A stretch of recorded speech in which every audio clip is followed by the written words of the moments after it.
Get ready, 5 seconds. Good evening. I took charge this afternoon as the 23rd Governor of the Reserve Bank of India. These are not easy times and the economy faces challenges. At the same time, India is a fundamentally sound economy with a bright future. Our task today is to build a bridge to the future over the stormy waves produced by global financial markets.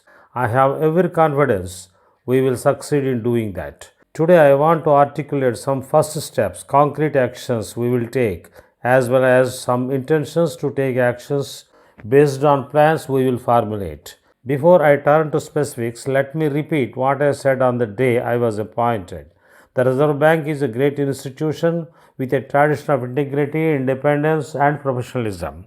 I congratulate Dr. Subbarao on his leadership in guiding the bank through very difficult times, and I look forward to working with the many dedicated employees of the Reserve Bank of India to further some of the important initiatives he started.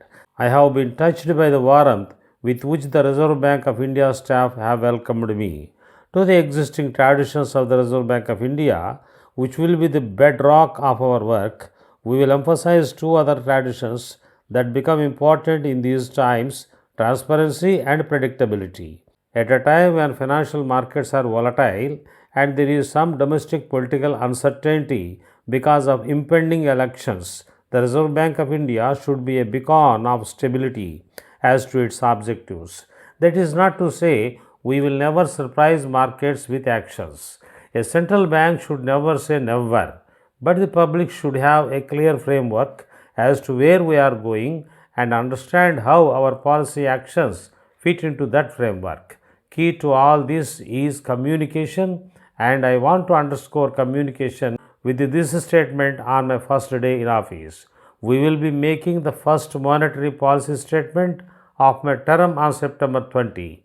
I have postponed the originally set date a bit so that between now and then I have enough time to consider all major developments in the required detail.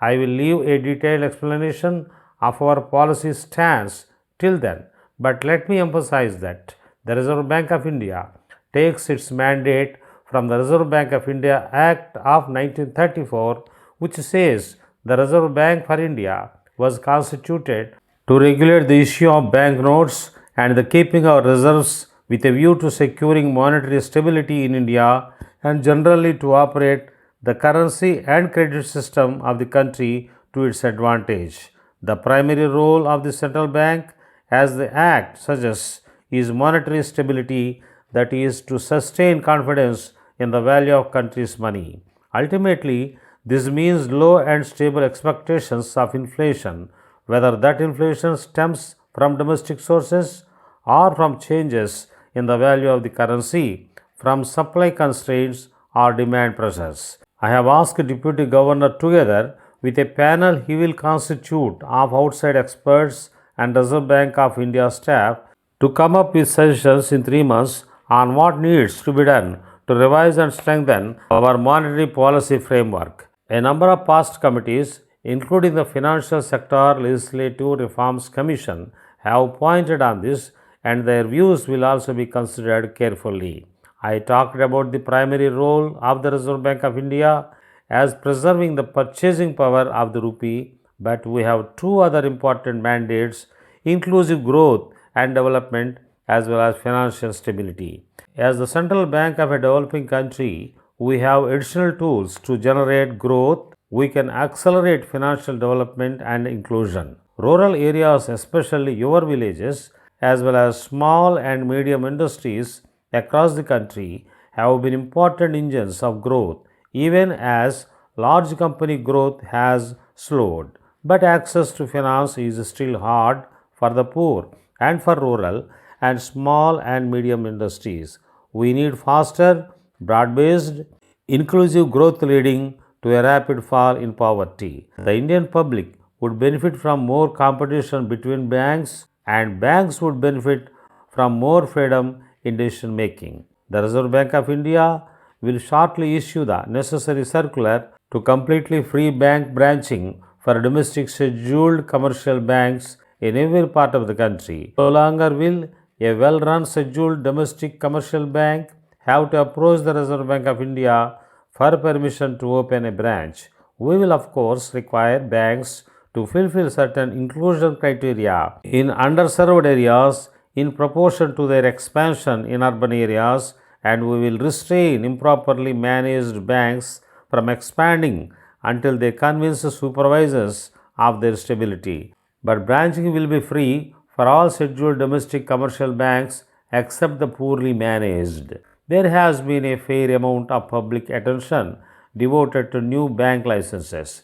The Reserve Bank of India will give out new bank licenses as soon as consistent with the highest standards of transparency and diligence. We are in the process of constituting an external committee. Dr. Bemal Jalan, an illustrious former governor, has agreed to chair it, and the committee will be composed of individuals with impeccable reputation.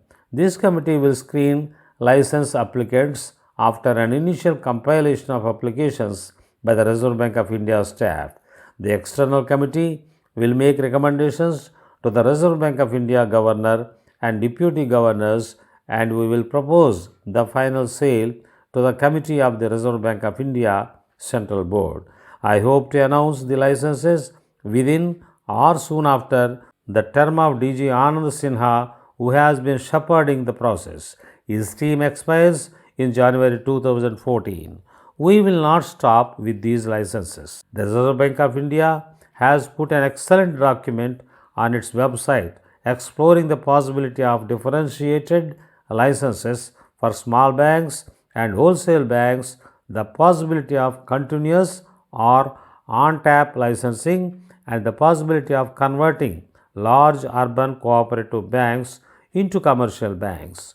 We will pursue these creative ideas of the Reserve Bank of India staff and come up with a detailed roadmap of the necessary reforms and regulations for freeing entry and making the licensing process more frequent after we get comments from stakeholders.